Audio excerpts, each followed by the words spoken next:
Hello everyone, I'm Paul and today we're solving problem 3606, coupon code validator.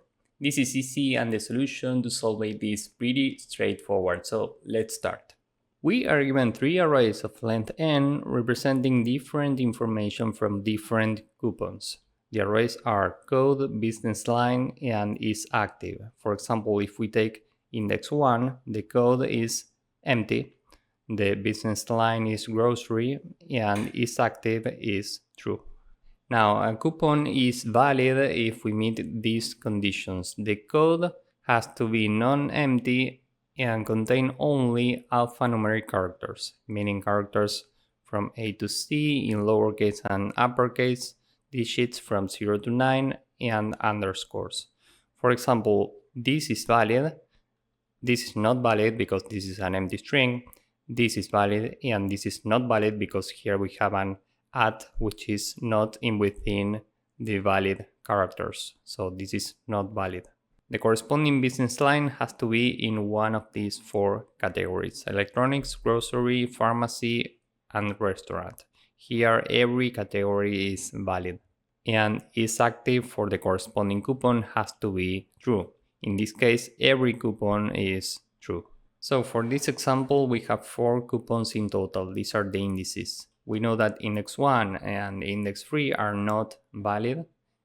Index 0 and index 2 are valid. Our job is to return an array of the codes of all valid coupons sorted first by business line in this order and then by code in ascending order. So this is pretty straightforward. First, we need to filter coupons, and then we need to sort according to these conditions. Let's start with this part. How can we filter coupons?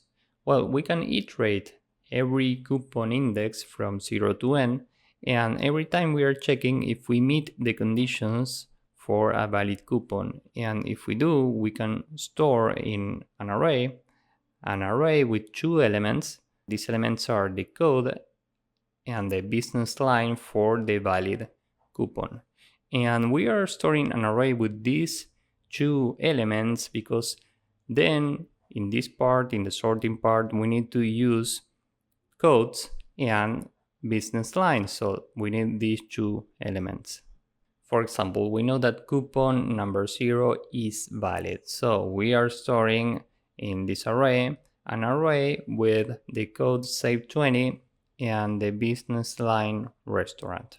Next we are here, this is not valid, so we continue. Next we are here, so we store in this array an array of two elements. The code is pharma5 and the business line is pharmacy. And finally, this is not valid, so we continue, and now we have already iterated every coupon. And now we need to sort these results, first by business line in this order, and then by code in ascending order. So if we want this to be the final order, we need to do exactly the opposite. First, we are sorting this by code in ascending order, and then we are sorting by business line according to this order. Now the question is, how can we sort this by business line according to this order? And this is also pretty straightforward. We can have a map where business lines are keys and the values are the corresponding order for each business. For example, electronics is 0, grocery is 1, pharmacy is 2, restaurant is 3. And then we can sort this by index 1, and we are taking the corresponding index for this value in the map. For example, if this is restaurant, we are going to this map at restaurant here, and the value for this is 3. So we are sorting this according to these values. You will see how this works in the code. So now this array is already sorted, and we need to return an array with only codes of valid coupons. So we can iterate every element here and store in a new array only the codes from every coupon. And finally, we return this array. So for this example, the result is an array with format 5 and save 20. And there's one final thing that I would like to mention. How can we filter codes efficiently? Well, we can use something called regular expressions.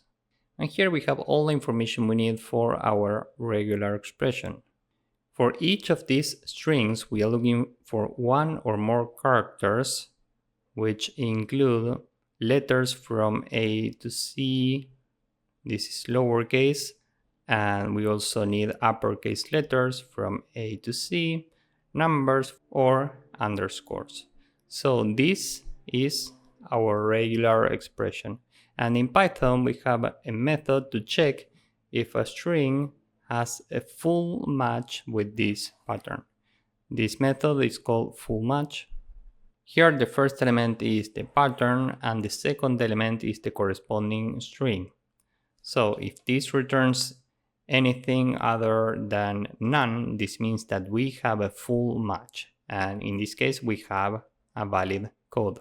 So as you can see, this is a combination of quite simple problems. We need to use regular expressions, filter, and sort. So with this in mind, now let's go with the code. We have an amount of coupons that's equal to the length of any array. Let's take code, for example. And we are keeping track of the right order for business. First we have electronics, this is 0, then we have grocery, this is 1, then we have pharmacy, this is 2, and finally we have restaurant, this is 3. And the result is initially empty, and now we can iterate every index for every coupon. So for I in range n, and we are checking if the current coupon is valid every time. We have 3 conditions for this. First, if full match, and here remember that the first element is the pattern, the second element is the string. And we write a regular expression like this in Python, and we are looking for one or more characters that include lowercase letters, uppercase letters, digits from 0 to 9, or underscores. And here the string every time is code I, and we are also checking if we have a valid business. So business line at I is in our map B, and we are checking if is active at I is true. So if we meet these conditions, we are ready to add to the result an array with 2 elements. The first one is the code, the second one is the business line at I. Now we can move to the sorting part. First we need to sort everything by code, and this sorts by index 0 by default, and here index 0 is the code, so we are good to go. And then we need to sort by business. So here we use sort, and the key is lambda x. We take x1 and we need the value for each business within this map. So we take b at this. So now we are sorting the result first by business and then by code.